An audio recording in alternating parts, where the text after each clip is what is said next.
Assalamualaikum warahmatullahi wabarakatuh. Baik, langsung saja kita masuk ke pembahasan tentang pendidikan di Amerika Serikat. Nah, Amerika Serikat memiliki sistem pendidikan yang kompleks dan dinamis, dari taman kanak-kanak hingga perguruan tinggi. Nah, pendidikan memainkan peran penting dalam masyarakat. Pada pembahasan kita kali ini, kita akan lebih memfokuskan pada pembahasan tentang sejarah, struktur, tantangan, dan masa depan pendidikan di Amerika Serikat. Nah, sekarang kita masuk ke sejarah sistem pendidikan di Amerika Serikat. Yang pertama, pendidikan formal. Nah, pendidikan formal di Amerika Serikat ini dimulai pada abad ke-17, yang awalnya pendidikan tersebut difokuskan pada agama dan pelatihan vokasional. Kemudian yang kedua, pada abad ke-19, gerakan pendidikan umum muncul yang mengarah pada pembentukan sekolah umum untuk semua anak. Kemudian yang ketiga, pada abad ke-20, sistem pendidikan di Amerika Serikat ini mulai berkembang. Nah, dengan penekanan pada pendidikan tinggi dan pelatihan kejuruan. Kemudian masuk ke struktur sistem pendidikan. Nah, struktur sistem pendidikan di Amerika Serikat ini menggunakan sistem K12, yaitu pendidikan dasar dan menengah. Nah, K12 ini terdiri dari taman kanak-kanak hingga kelas 12, yang mana dibagi menjadi sekolah dasar, menengah pertama, dan menengah atas. Kemudian sistem pendidikan berikutnya yaitu perguruan tinggi. Sistem perguruan tinggi ini terdiri dari perguruan tinggi, universitas, dan sekolah kejuruan. Perguruan tinggi dan universitas menawarkan program sarjana dan pasca sarjana. Berikutnya ada tantangan pendidikan di Amerika Serikat. Nah, tantangan yang pertama ini yaitu tantangan pembiayaan. Pembiayaan pendidikan merupakan tantangan yang terbesar di Amerika Serikat, terutama di daerah pedesaan dan perkotaan yang miskin. Nah, dana publik dan swasta diperlukan untuk mendukung sekolah dan perguruan tinggi. Tantangan yang kedua yaitu akses. Karena tidak semua siswa itu memiliki akses yang sama ke pendidikan yang berkualitas tinggi, karena ketimpangan sosial ekonomi yang dapat membatasi kesempatan siswa dari keluarga berpenghasilan rendah. Nah, tantangan yang ketiga itu yaitu pemerataan.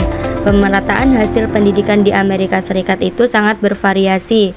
Di antaranya yaitu ada kesenjangan yang signifikan antara kinerja siswa dari latar belakang yang berbeda.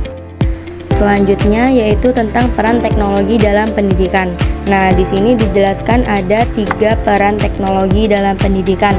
Nah, teknologi yang pertama yaitu sebagai pembelajaran daring, yaitu teknologi telah mengubah cara belajar. Platform pembelajaran daring dan sumber daya digital menyediakan kesempatan belajar yang lebih fleksibel. Peran yang kedua yaitu sebagai akses informasi.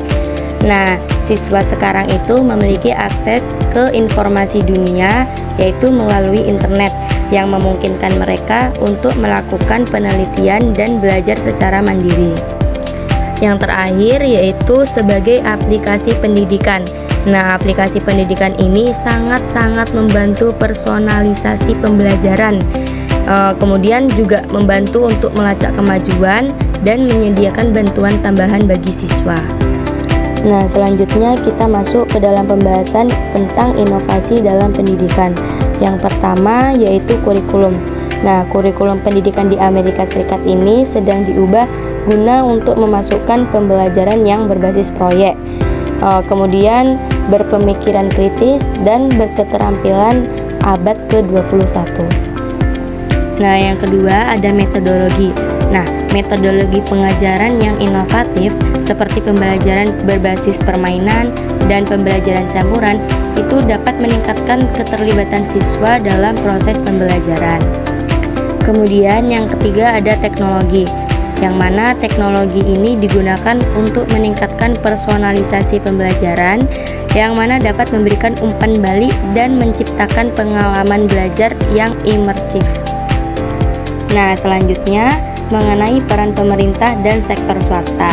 Nah, yang pertama, peran pemerintah itu lebih memfokuskan dalam pembiayaan, pengaturan, dan perumusan kebijakan pendidikan. Sedangkan peran sektor swasta yaitu memberikan dukungan finansial, kemudian berinvestasi dalam teknologi pendidikan, dan menyediakan program pembelajaran.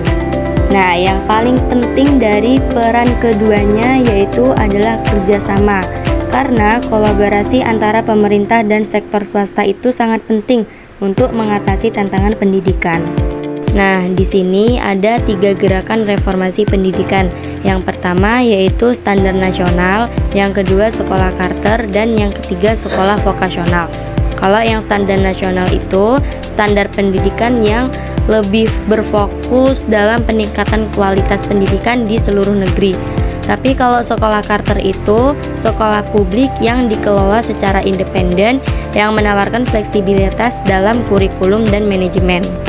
Nah, sedangkan sekolah vokasional itu sekolah yang menyediakan pelatihan untuk karir-karir tertentu, seperti mempersiapkan siswa untuk memasuki tenaga kerja. Nah, selanjutnya ada beberapa perbandingan sistem pendidikan di Amerika Serikat dengan sistem pendidikan lainnya. Yang pertama yaitu sistem berpusat.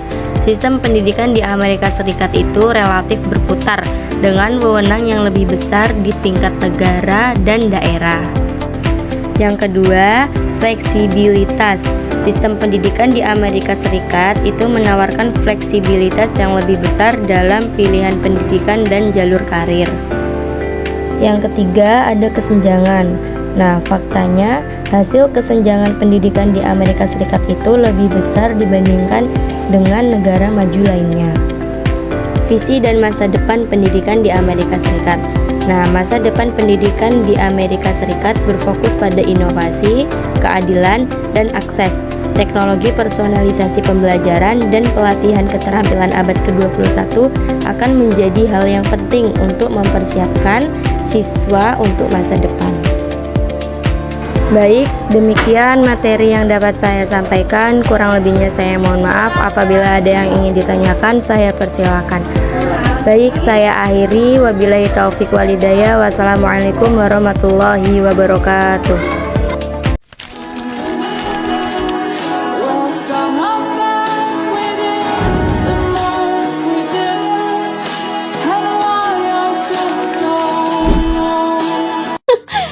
Terima kasih sudah menonton dan sampai jumpa.